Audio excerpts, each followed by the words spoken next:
Bonjour à tous, merci encore de votre fidélité. Je suis très heureux de vous retrouver pour ce nouveau numéro de School TV Le Mag. Vous le savez, une demi-heure sur la scolarité de vos enfants avec à chaque fois une thématique forte. Aujourd'hui, on se met en mode école ensemble et on s'intéresse à la méningite, ou plutôt aux méningites à méningocoque, des maladies graves, foudroyantes et parfois mortelles. De Mathilde Wessels, ici présente, vous dit tout. Elle sort sa loupe dans un instant. L'après-Covid, c'est aussi ça. Les cas de méningite repartent à la hausse avec l'apparition de nouveaux variants. De quoi parle-t-on? Élément de réponse avec nos invités. Et puis face à la dangerosité de la méningite, des méningites, que peut-on faire? Quelle prévention? Quelle solution? Comment surtout s'en prémunir? On en parle avec Léa Cohen. Bonjour Léa. Bonjour. Très heureux de te recevoir, réalisatrice, scénariste, actrice, photographe. C'est ça. Et tu as la méningite depuis l'âge de 5 ans. C'est ça. J'ai eu la méningite à pneumocoque à l'âge de 5 ans.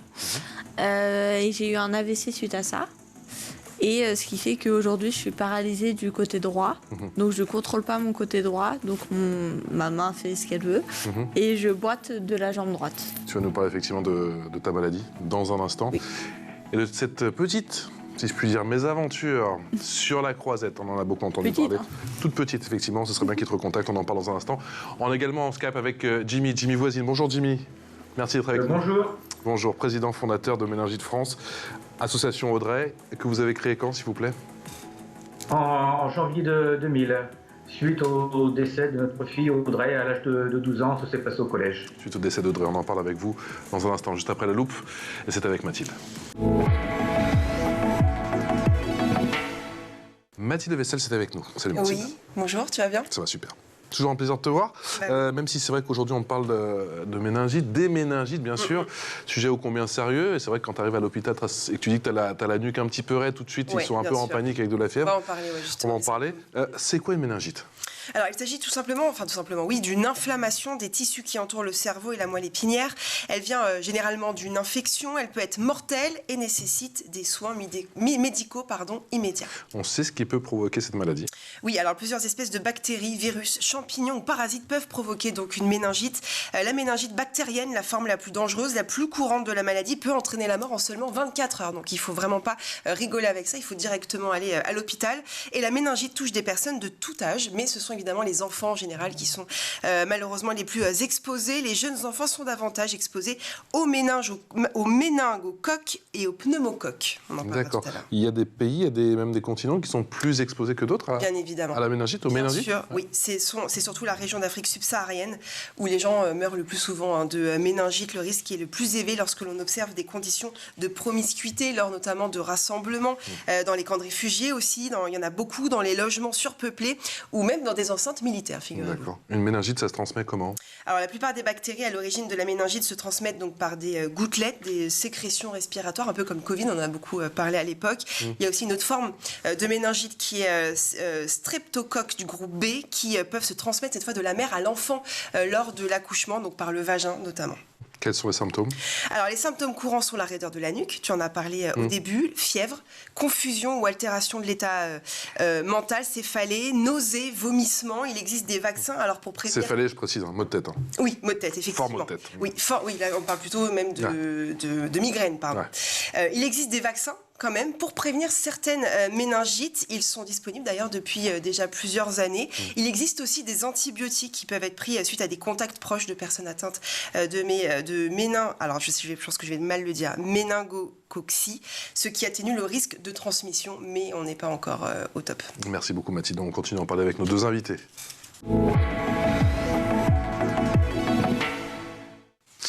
On continue à en parler donc avec Jimmy Voisine, qui est président fondateur de Méningite France, association Audrey, et avec Léa Cohen, qui est réalisatrice, scénariste, actrice, photographe. Tu as contracté la méningite depuis l'âge de 5 ans, mais on va commencer par le Festival de Cannes. Pourquoi? Qu'est-ce qui t'est arrivé là-bas? Du coup, je n'avais pas eu de place pour aller voir le film de Martin Scorsese. Donc, j'ai décidé de faire le last minute. Donc, on prend en gros, on fait la queue et on attend d'avoir des places. Donc du coup, comme j'ai la carte handicap, je passe devant tout le monde sur le D'accord. last minute. Donc ils ont accepté ça. Et là, je vais voir le vigile et je demande de passer. Et il me dit non, vous pouvez pas passer parce que vous portez des baskets. Ouais. Donc il a demandé à une de En ses gros, c'est pas possible, il y a un dress code, c'est ça? Faut être C'est en ça. botte noire et toi, t'es en ça. basket blanche. C'est ça. Moi, Ouais. j'étais en basket rouge. Rouge. Et du coup, il demande à sa responsable et elle dit non, non, vous pouvez pas entrer.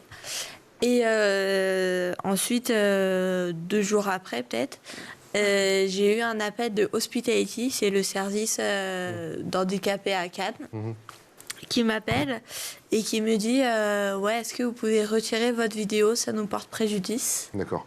Et alors attends, chose qu'on n'a pas précisé, effectivement, on parle de basket, mais les baskets, tu n'as pas le choix de les mettre. Ouais. C'est ça qu'il faut qu'on précise. Oui, j'ai pas le choix. Je porte une semelle moulée sur le pied droit. Ouais.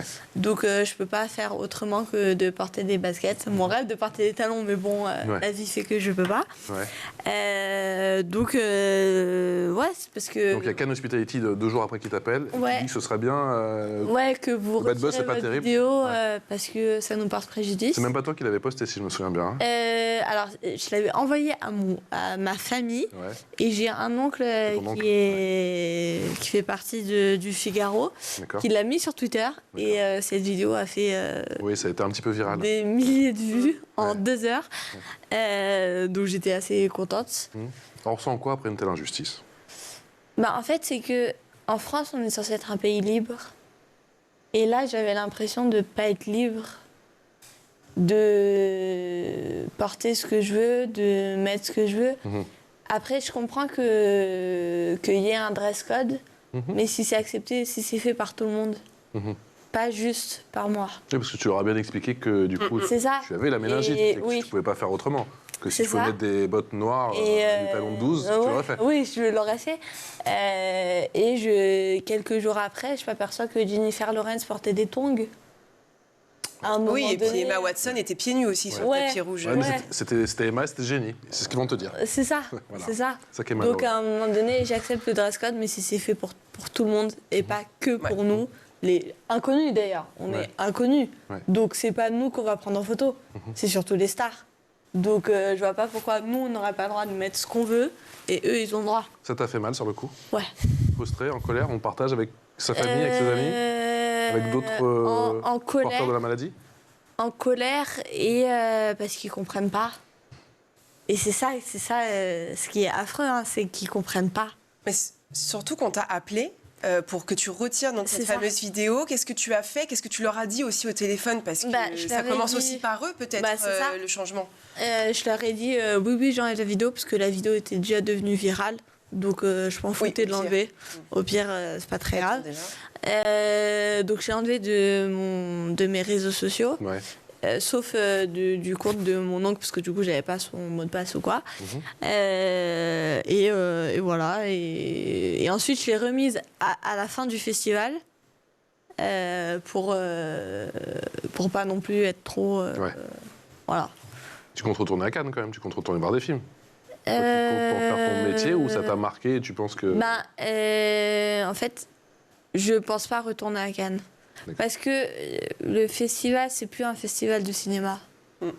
C'est un festival avec influenceurs, footballeurs, que des gens comme Oui, ça. mais toi, ce qui Et- t'intéresse, c'est les films. oui, mais déjà, il y a plus de place pour aller voir des films. On est obligé de faire le last minute. En fait, il y a énormément de monde qui veulent aller au festival. Donc, du coup, nous, Bon, en tout cas, on attend toujours qu'il te rappelle. Jimmy Voisine, vous en avez en président et fondateur de Méningite de France, association Audrey, créée en 2000, bien évidemment. Vous en aviez entendu parler de cette histoire? Cette histoire, non. C'est vrai qu'en ce moment, je suis assez, je vais dire, quand j'essaie de faire pression sur les autorités sanitaires par rapport justement au nouveau vaccin, un quadrivalent, donc qui existe depuis, je vais dire, un petit moment. Plusieurs pays l'ont déjà adopté et j'espère que la France puisse le faire rapidement. Donc il y a pas mal d'occupations pour l'instant. Et c'est vrai que le cas du nombre de méningites qui ne cesse, on va dire, d'évoluer. Oui. Voilà, donc la semaine dernière, j'ai encore relancé les autorités en précisant qu'ils ont 3 à 4 mois encore de délai avant l'augmentation encore de nombre de cas, qui est, je veux dire, qu'on retrouve régulièrement à l'automne, l'hiver, l'augmentation des cas de méningite, car la méningite a besoin d'un support irritant pour se développer. Donc la période hivernale avec la grippe saisonnière est l'idéal. Donc on attend éventuellement, dirais-je, le pic entre décembre et février. Oui, donc là, c'est la pression qu'on mène en ce moment. Jimmy Voisine, que vous disent les autorités? Vous nous dites effectivement que vous êtes à l'œuvre en ce moment, que vous ne cessez de les contacter. Que vous dit François Braun? Car il y a urgence. On voit bien qu'il y a une recrudescence de cas, que les cas repartent à la hausse, qu'il y a même des nouveaux variants et qu'il y a des morts en ce moment.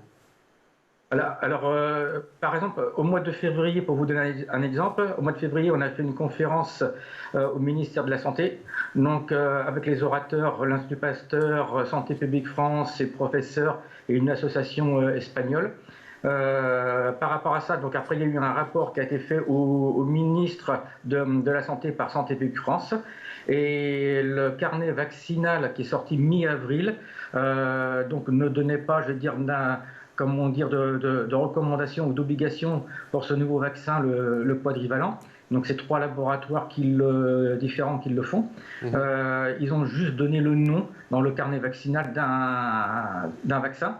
Donc voilà, donc nous ce qu'on souhaite, c'est que ce vaccin soit, je veux dire, devienne obligatoire.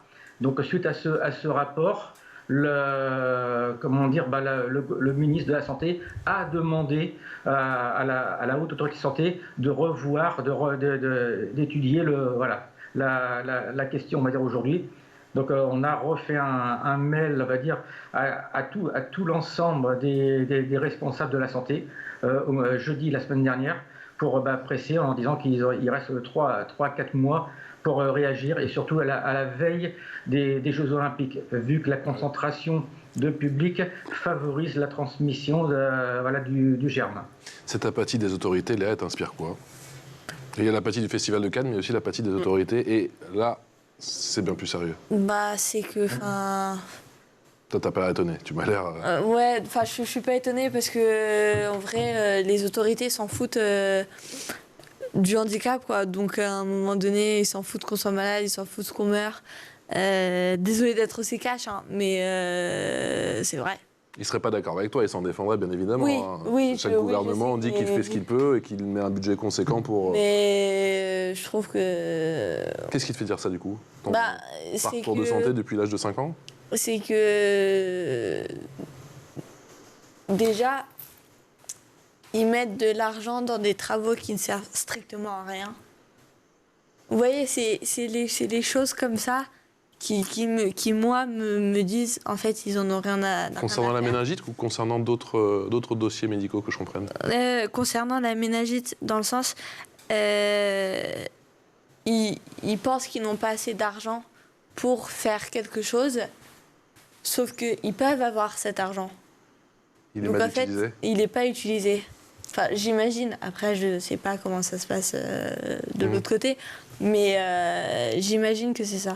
Jimmy Voisine, quel est votre sentiment sur cette question combien complexe? Cet argent, est-ce qu'il est pas utilisé ou il est mal utilisé? Alors, c'est plus une question, on va dire, politique, parce que les autorités, il y en a quand même beaucoup de personnes, on va dire, qui bougent dans le bon sens. Mais en même temps, ils ont, comment dire, il y a la partie politique. Nous, ce qu'on évoque aujourd'hui pour faire pression, c'est donc les économies qui peuvent être faites dans le cadre des conséquences des méningites. On prend souvent l'amputation comme image pour bien sensibiliser on va dire les autorités qui le savent, mais aussi l'opinion publique. Mais c'est plus aussi une histoire politique, une volonté politique, parce qu'il y a beaucoup de personnes dans le cadre des autorités sanitaires qui sont prêtes, je veux dire, qui bougent, mais voilà, il y en a qui ont, on va dire, les mains liées. Donc c'est un petit peu le souci. Il faut arriver à sensibiliser l'ensemble des acteurs qui puissent prendre la décision. Notre souhait aujourd'hui, c'est que le vaccin de la méningite C dans la loi des 11 vaccins soit retiré et remplacé par ce quadrivalent qui fait 4 sérogroupes. Il fait le A, il fait le C il fait le W135 et le Y. Ça vous permet d'augmenter la couverture vaccinale sans faire de vaccin supplémentaire. Plusieurs pays ont déjà adopté ce vaccin et pour nous, il y a vraiment urgence et ça permet comme ça de couvrir les nouveaux sérogroupes qui sévissent comme le W135 et le Y qui prennent donc de l'ampleur comme surtout le W. Et vous n'avez pas peur d'une levée de bouclier? Vous n'avez pas peur d'une levée de bouclier de nombreux parents? On l'a vu concernant la vaccination, parfois c'est difficile. Alors non, comment dire, quand je dirais, l'avantage, c'est que cette bactérie, elle est très fragile. Donc elle a besoin du corps humain pour survivre. Donc c'est les milieux, je veux dire, collectifs qui sont plus propices à la transmission par le biais des gouttelettes de la salive. Donc on peut être un porteur sain de la bactérie sans la développer et la transmettre à d'autres personnes aussi, ainsi de suite, comme vous pouvez très bien de ne plus être un porteur sain. Donc, mais la bactérie, comme je disais tout à l'heure, elle a besoin d'un support irritant pour pouvoir se développer. Donc éventuellement les parties le bac au niveau des étudiants peut être un support parce que les étudiants, il y a le stress, ils vont déglutir la salive par le biais du stress des différents examens. Donc, après, ils vont en discothèque. Donc voilà, c'est des conditions qui permettent de pouvoir, favoriser. Il y a aussi les différents, on va dire, supports comme la précarité. Donc aujourd'hui, qui commence à poser, je veux dire, quand je dirais problème, voilà, les personnes par cette précarité deviennent beaucoup plus fragiles. Donc la méningite a plus de facilité à se développer.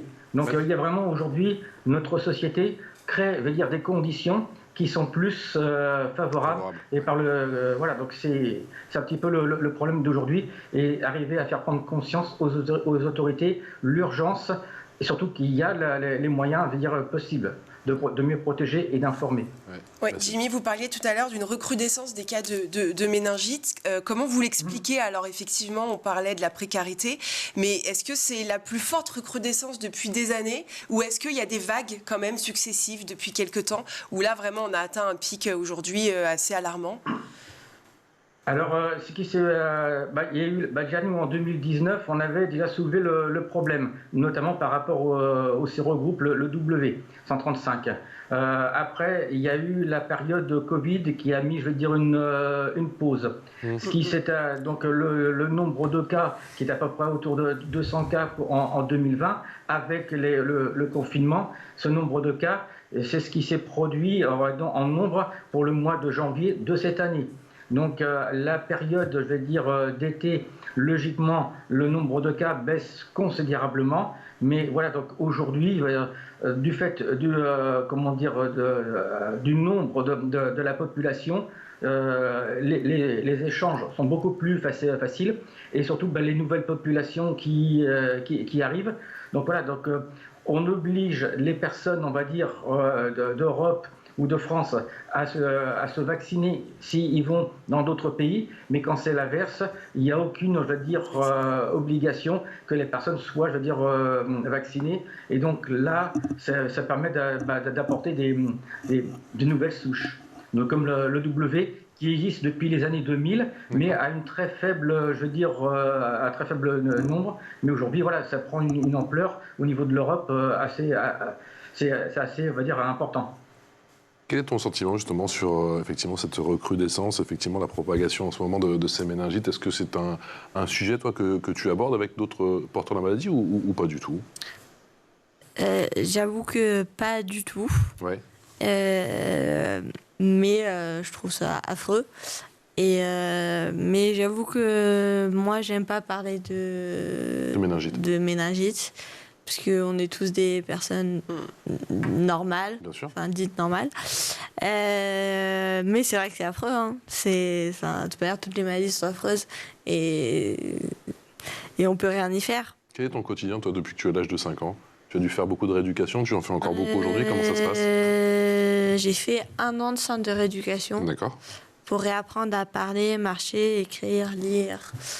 Donc un vrai parcours du combattant. Ouais. Tout réapprendre. Tout réapprendre. Ouais. Ensuite, du coup, je continue à kiné jusqu'à aujourd'hui. Donc je fais 2 séances de kiné par semaine. J'ai aussi une séance d'orthophonie. D'accord. Je fais plus d'ergothérapie ni de psychomotricité. D'accord. Mais voilà, j'aurai ça toute ma vie et faut s'y faire, quoi. Ouais, c'est ce qui t'a aussi donné envie de réaliser, de raconter des choses. Alors, c'est pas tant ça. D'accord. C'est surtout, en gros, j'ai fait un lycée professionnel de photographie. Parce que je savais que je voulais travailler dans l'art, mais je savais pas encore dans quoi. Et la photo m'a permis de m'exprimer d'une façon totalement visuelle. Moi, j'aime beaucoup prendre en photo les yeux. Et parce que dans les yeux, on peut tout dire. Pas besoin de mots. Et je me suis dit, pourquoi pas le faire en image. Donc, bien sûr, je peux pas faire de l'image en soi. Je peux pas tenir une caméra ou quoi. Mais j'écris énormément sur le handicap. Tu peux diriger. Oui. C'est le but. C'est déjà bien. GG, en plus comme ça le plan s'il te plaît. Et du coup, ouais, je parle énormément de handicap. Mon premier court-métrage, ça parle du coup d'une histoire vraie. D'accord. Sur un rencard entre une handicapée et un garçon valide. Et de comment ça se fait et tout. D'accord. Donc, je vous invite à le regarder. Comment il s'appelle ? Il s'appelle sur YouTube, vous tapez court-métrage Cœur brisé. D'accord. Et mon deuxième, il parle pas du tout de handicap, mais il parle d'une histoire très vraie. En gros, c'est l'histoire d'une fille de 24 ans qui veut se suicider dans sa salle de bain, mais qui n'y arrive pas. Du coup, elle décide de descendre sur le dîner de famille où il y a ses parents, son frère, la femme de son frère. Et elle dit, voilà, j'ai failli me suicider dans la salle de bain il y a 5 minutes. Et ensuite, ça enchaîne sur plein de secrets de la famille qui n'osent pas s'avouer. Et à la fin, tout le monde crie de « ça y est, j'ai tout dit, je peux enfin me libérer ». Et là, je suis en train d'écrire une série sur le handicap. D'accord. Donc, comme quoi, le handicap est quand même au centre à chaque fois de tes récits. Ouais. Mais pas le parler en mode sérieux. J'ai bien compris. Mais le principal, c'est d'en parler. Jimmy Voisine, dans l'espace de 23 ans, vous avez quand même le sentiment qu'il y a... Parce qu'on a un petit peu attaqué effectivement les autorités, les services de santé, mais que ça va dans le bon sens, ça va pas assez vite, comme souvent, mais ça va dans le bon sens. Ça va dans le bon sens, ça avance tout doucement. C'est vrai qu'il y a plus de 20 ans, je dirais, voilà, on nous disait mais qu'est-ce que vous faites là, voilà, on connaît notre métier. Aujourd'hui, voilà, il y a vraiment une relation, un respect avec les autorités sanitaires. Voilà, on travaille avec eux, mais c'est vrai que comme je disais tout à l'heure, bon, souvent, ils sont un petit peu, je vais pas dire coincés, mais voilà, il y a la partie politique qui est derrière, mais surtout. Souvent, on oublie aussi sur les conséquences des méningites, donc le handicap. Voilà, donc pourquoi les personnes se posent la question, pourquoi il y a l'amputation. Donc il faut expliquer que c'est les vaisseaux sanguins qui se dilatent et le sang s'en va dans les chairs.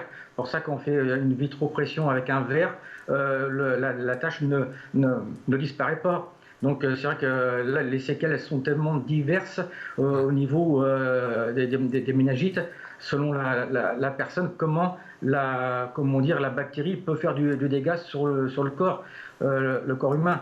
Donc c'est vrai que c'est une partie qui, pour les autorités, pour la collectivité, pour les familles, pour les personnes, c'est des montants, je veux dire, astronomiques. Donc c'est pour ça que ce moyen de prévention, voilà, c'est quelque chose qu'il faut faire, rapidement, par rapport au nouveau vaccin, la connaissance. Pour ça que nous, on a donc réalisé un livret de prévention qu'on souhaite pour l'éducation nationale. Donc, comme on ne pouvait pas parler que de la méningite, on a fait rajouter 11 autres maladies comme la rougeole, voilà. Là, il y a la grippe saisonnière que tout le monde appelle le Covid. Donc, on a fait rajouter ça. Ça a été fait avec des infectiologues, l'Institut Pasteur, validé par le ministère de la Santé, donc Santé publique France. On espère que pour la rentrée de septembre-octobre, ce livret pourra être disponible pour toute l'éducation nationale. Donc voilà, c'est vraiment un support parce que c'est vrai que les enfants, c'est une des premières, à des premiers, on va dire, comme contamination du fait que voilà, les enfants sont ensemble. Il y a donc puis le fait de ce parti collectif. Donc c'est vraiment, je dirais, c'est une des sources d'information et de prévention qu'il faut faire en urgence. Donc on espère beaucoup pour l'éducation nationale que ça puisse s'annoncer. Et là depuis, c'est tout récent, on a donc des entretiens avec le médecin et l'infirmière du ministère de l'Éducation nationale. Là, ça fait plaisir. On se dit enfin que ça bouge. Enfin, ça bouge. Allez, l'info en plus, avec Mathilde. Mathilde, pour cette info en plus, tu me parles du nageur de l'extrême, Théo Curin, qui révèle son nouveau défi. C'était il y a quelques semaines. Oui, c'est vrai. En avril 2024, donc, le nageur quadri-amputé à la suite d'une méningite à l'âge de 6 ans se lancera dans une nouvelle aventure complètement inédite, le défi Madiba, en référence à Nelson Mandela, évidemment. Ce défi se fera aux côtés de l'animateur d'Échappée Belle, vous savez, de Globetrotter Ismaël Khalifa.